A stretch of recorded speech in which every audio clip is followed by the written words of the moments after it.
All right, welcome to another Tag Talks. This is episode 13, and we are going to talk all about GI Bill and what GI Bill means and what it is and maybe some of the intricacies of the program. But lucky for me, I'm not going to explain it all. I have two superstars with us, Colonel Carlos Oquendo, and I'm just going to call you Erik today. Yes, sir. Erik is really the expert. Carlos is the budding expert. Yes, sir. And then I'm lucky that you're two here with me today to talk this topic. But an important topic, especially right now as we support soldiers out in the field. Go ahead and introduce yourself and tell us a little bit about yourself, Carlos. Sir, so good afternoon, sir, and teammates out there. Carlos Oquendo. Currently, I'm serving as the Division Chief of Soldier Program and Services. I'm looking forward to really this discussion today because it is important.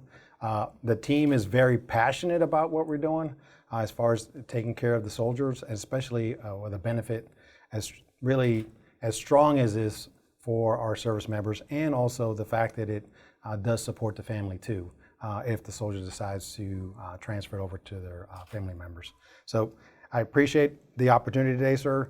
We have a group of, again, highly talented teammates that support this for the field. Yeah.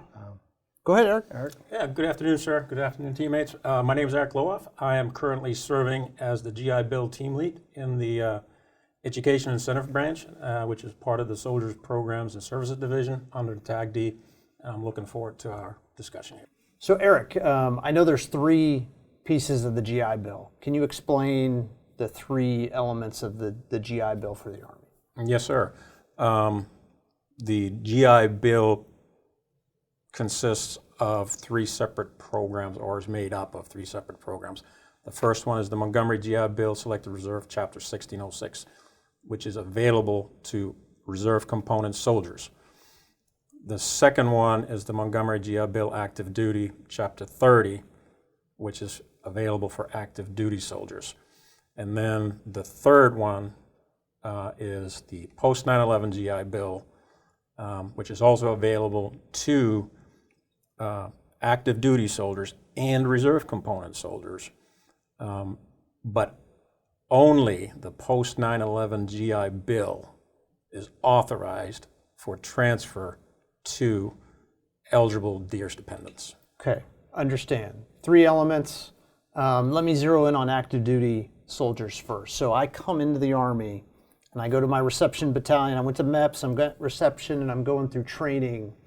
I know there's now a point where we have to make a decision, or a soldier has to make a decision on what element of the GI Bill they're going to utilize. Can you kind of talk through the eligibility and that decision that a soldier needs to make? And Carlos, jump in too, Yes, and pile on with Erik here.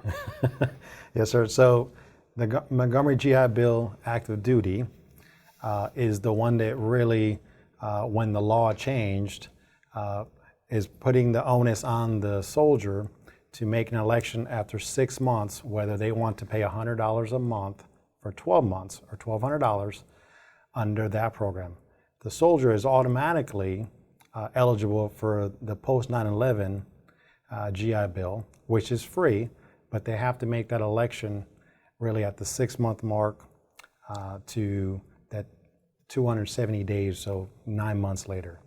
But they do receive, as you brought up, sir, they do receive a briefing at Reception Battalion when they first join the military, and they kind of lay out the two options, especially on the active duty side, the two programs that Erik brought up for the active duty component. Okay, so a soldier's eligible though by way of just service, right? Yes, sir. They're eligible for one of those two Yes, sir. Pieces. Now, there's eligibility that's tied to transfer of benefits to your dependents. Can you talk a little bit about that, Erik? Yes, sir. So in order to participate in the transfer of education benefits program that is associated with the Post 9/11 GI Bill, the soldier has to have 6 years of service in the Army. For reserve component soldiers, that means 50 points per year to count as a good year. For the active duty soldiers, it's a lot easier. So that's requirement number one.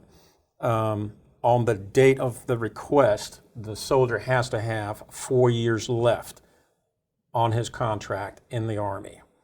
The reason for that is Public Law 110-252, which created both the post 9/11 GI Bill and the transfer program, requires a 4-year service obligation. Think of the program was created as a retention incentive to keep soldiers in the Army in order to transfer it. It's not a separation bonus or separation benefit or reward for service. So that's why the 4-year comes in.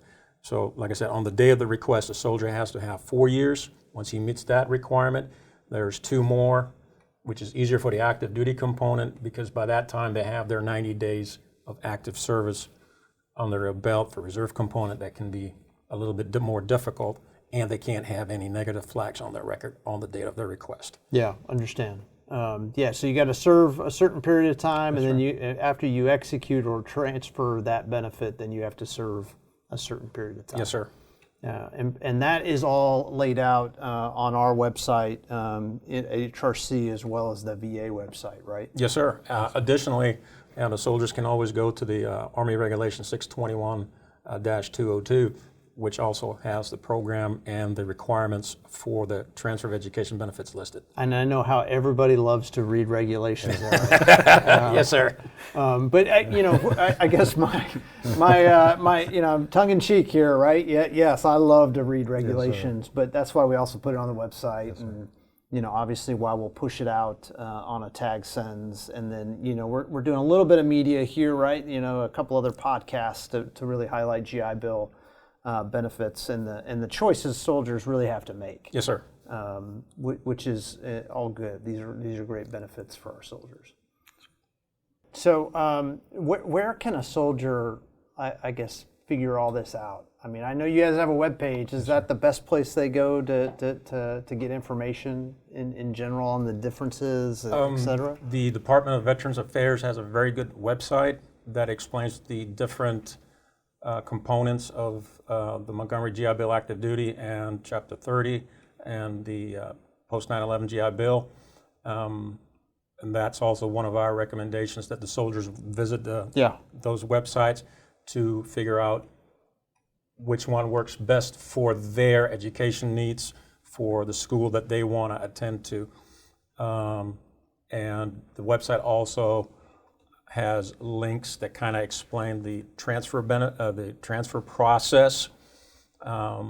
But if soldiers are interested in transferring their post 9/11 GI Bill benefits, number one, the soldier has to meet certain requirements in order to participate in the program. And then the actual transfer is not done through the VA. It is done through the MilConnect website, which is run by DMDC for all of DoD. Yeah, understand. And I think, Carlos, right, we're going to end up doing a town hall on this and really explaining again, probably with some slides and some other, basic steps for folks to understand, and then pushing information out via tag sends newsletters as well. This is pretty important. I mean, I think it's a pretty good benefit. It seems like a pretty good benefit. Obviously, there's some decisions a soldier has to make, but I don't know. What do you think? So, sir, I would say having been someone who's benefited from this opportunity, really, I know that Erik can expand on the transfer overall program and what are some of the requirements when you do transfer over to family members. But what I will say is that, I was able to support my daughter going to 4 years of fully paid education, where she got the stipend for not only the books, but also was taken care of from a housing perspective, where she got VAH at that local rate. So she was able to, live on the economy and make that decision whether she wanted to live both on campus or off campus based on her financial situation. We encourage folks to, go back and check to make sure that their elections are there, to include making sure that they understand their obligation when that 4 years is up, so that way when they do depart the service, that they have met that minimum requirement of 4 years and that they don't put that transfer at jeopardy. if that's what they want to do when they depart the service. I'd like to, if I may expand on that. We recommend that the soldier goes to Mill Connect as soon as he meets the 6-year requirement, and of course he has the 4-year additional service time available. Reason being, if the soldier waits too long and let's say gets involved into the integrated disability evaluation system for an injury that he suffered, while he's in that process, he's not eligible to request TEP. And if he's found unfit for duty, he can't commit to those 4 years that are required by law, and there's no waiver for it. So that's why we're saying as soon as you hit your 6 years in service and you have the 4-year available, transfer your benefits. That way, if you then later on get involved in it, in the IDAS process, and you can't finish your 4 years, we might be able to adjust your obligation end date so you can keep the transferred benefits. Yeah, thanks, Eric. Let me pull the string just a bit. The 6 years of qualifying service, is that particularly to transfer your 9/11 GI Bill to a family member? Yes. So that's particular to that, and then you have to serve 4 years. You have a 4-year ADSO to actual after you do that transition to your family. Yes. So basically the 6 years is your ticket to get into the program, and the price is 4 years. Yeah, understand. So when you come in as a brand new soldier, though, you have the opportunity to utilize the Montgomery GI Bill right away. Is that correct? I mean, you have to pay the $100 for that first 12 months for a total of $1,200. While you can technically do that, it would be a poor use of that particular benefit. There's other programs available, like tuition assistance, that would benefit the soldier more to use those first and then keep the GI Bill benefits for use afterwards. Yeah, no, I think that's a great point, and part of the reason I've asked you to do a town hall for folks is really walk through this. Hey, there's these two options if you're on active duty, but there's these other benefits too that come into play as you think through your options, TA being one of them, which is tuition assistance, right? And then the Army also does credentialing benefit as well that folks can use too, which is not a degree, it's not degree producing, but you can use it to actually get a certification. Oh, absolutely. There's each program has a website. There's a cool website. And then if the soldiers got any questions, they can always go to their local education center and inquire about the cool program, the credential program.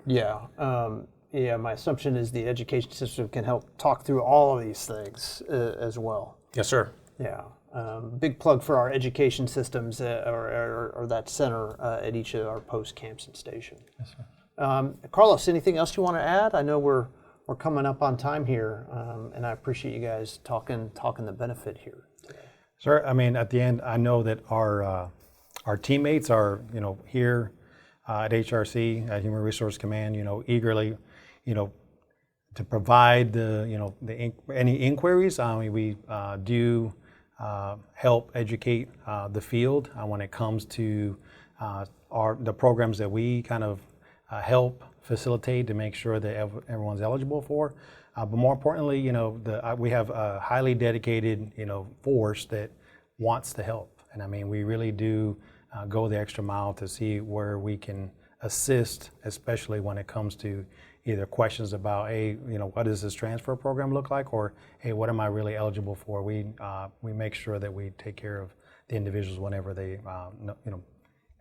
really inquire with us. Yeah, absolutely. Eric, any parting shots for our teammates out there? I would recommend that if you have a transfer of benefits, an approved one, and you have a situation where you think you might not be able to finish your service obligation, to contact us for a review of your particular situation to see if we can help you. The HRC website has a number of documents available.